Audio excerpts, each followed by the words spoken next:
Hello guys, welcome back to my channel. Be optimistic guys, and a very happy and blissful new year to all of you. Hope this new year makes all your dreams come true and your wishes be fulfilled. May you all clear your IELTS exam with the flying band scores.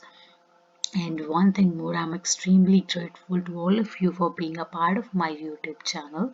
Keep showering your love and affection towards me. Keep watching my videos and liking and commenting, because all these things give me motivation.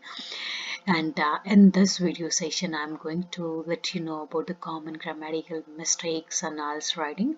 And in my previous video, I provided you information regarding some common mistakes and IELTS writing tests too. If you haven't watched that video, then you can get the link in description box. And if you're new to my channel, please subscribe my channel and press the bell icon so that you can get immediate notification regarding my videos upload. And must press the like button if you find my videos useful as well as interesting, and don't forget to share my videos with your friends as well. So let's dive into today's concept without wasting a precious time right now. So guys, first common grammatical mistake in IELTS writing as well as speaking as a singular plural mistake. The student always get confused that which helping verb or which verb they should use as in order to get rid from this mistake. You have to uh, have in-depth knowledge regarding subject-verb agreement. It means your subject and verb should be agree with each other. A singular subject needs a singular verb. Or in case of present indefinite, there should be s or es with that singular verb. You must take care of this thing, that if your subject is singular, your verb should also be singular. For example, it gives rise to serious health issues. As you can see, it is singular, so we have to, our verb is singular, that is give, and it is following is, because it is a present indefinite tense. This type of mistake is most commonly seen. Students don't know that where they have to put s or where it is not required, right? Or nextly, if you have another example like it have all the facilities, this is a verb, this is a subject. Our subject is singular but our verb is plural, means both are not agree with each other. That means it would be wrong and it would create problem for your reader as well as on your band score. So the correct answer or correct sentence would be it has all the facilities, right? Nextly, plural subject needs plural verb as its name suggests. As you can see, here I've used subjects, then the helping verb is, then the verb is need, and then over here subject is singular subject, then it followed by singular verb with s, right? For example, people suffer from serious health issues. As here you can see, people are plural, so our verb is plural but without having any s or es. Plural verb in the sense, and over here we are not using any helping verb. Plural verb or singular verb means a case in case of helping verb. If we are going to write if we are going to make it a passive, like people or a continuous sentence, people are suffering from serious health issues, then in that case we have to use plural verb. We can't say people is, it would be wrong, right?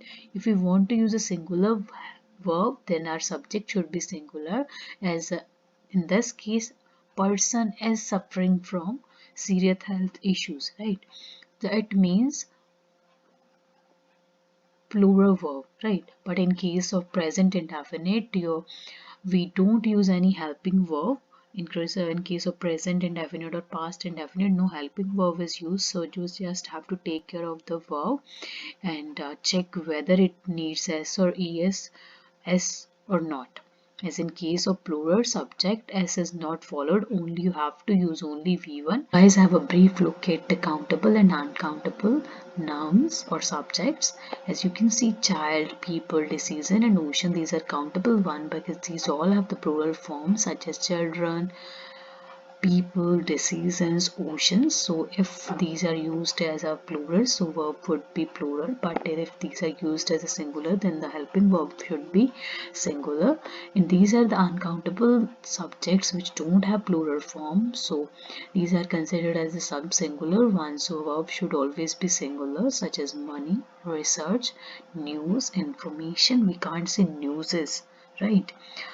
So have a look at some examples. A lot of information on those websites are incorrect. Our subject is information, so helping verb should be as per information. This is singular, so our helping verb should also be singular. So it is wrong. We have correct sentence would be a lot of information on those websites is incorrect. The next one is decisions made by a leader affects everyone. Decisions is plural and there is no helping verb because it is a present indefinite tense, so our verb would not have s, so it would be affect, right? Next example, all the research suggests that 6 to 7 hours sleep is essential. Research is singular, no helping verb, but there is a verb which should be followed by s, so there should be all the research suggests that 6 to 7 hours sleep is essential, right? And the next example, people is angry that government is not accepting their demands. People, plural, so verb should also be plural. People are angry that, right? The last example is the percentage of men were 27% in soccer. As you can see, percentage is our subject. Percentage is singular, so helping verb should be singular. Percentage of men was 27% in soccer. Don't get confused. Most of the students use the helping verb by looking at her because the men is plural, that's why the helping verb should be plural, but you are making a big mistake. Always take care of the subject. If it is singular, your verb should be singular. Right? So guys, our mistake number 2 is one of. Most of students use this word one of in speaking as well as writing, but they don't know appropriate use of it. One of means one out of particular thing.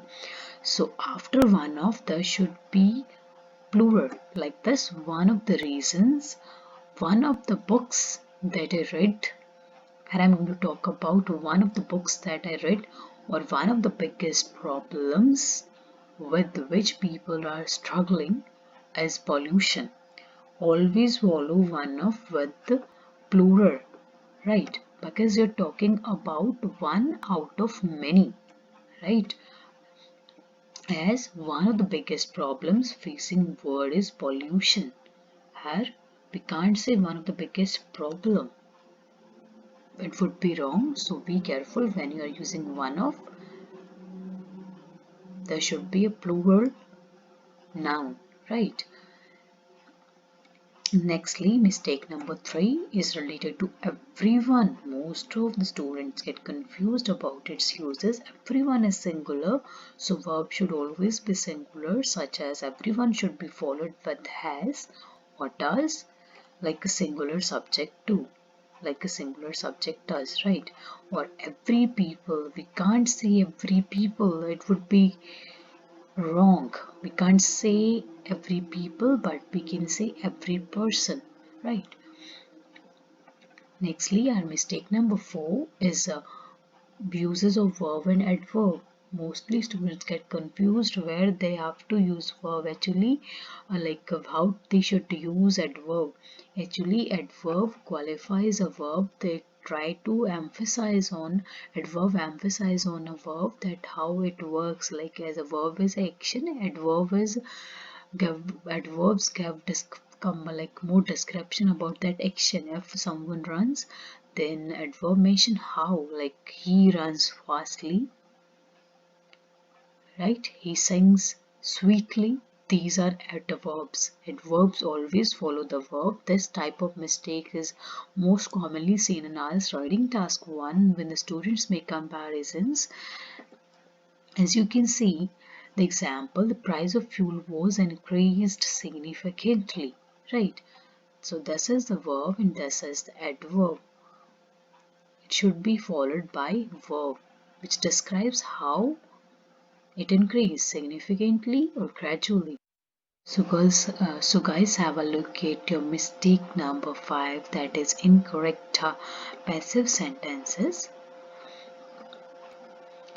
As you all know that it is really beneficial and effective to make some passive sentences in your IELTS writing, but only do so if you are 100% sure about passive tense making, that when and how to make it, otherwise avoid making it.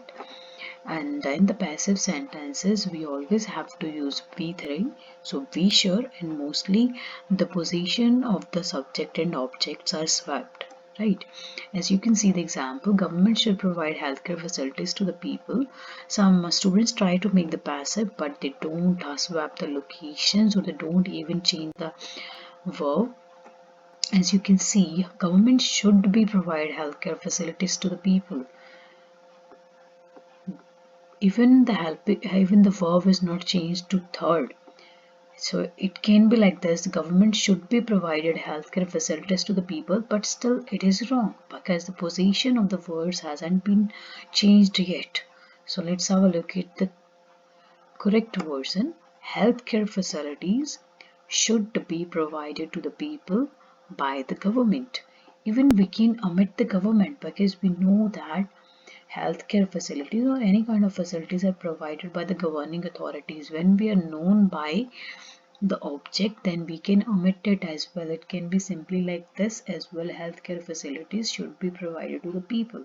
We can omit the object if it is known, it is not something unique, right? But be meticulous while making the passive sentences. So guys, that's all about today's video session. I hope it would be useful for you up to some extent. And again, a very happy new year to all of you. Keep watching my videos. Stay tuned. Bye bye. Take care. Be optimistic.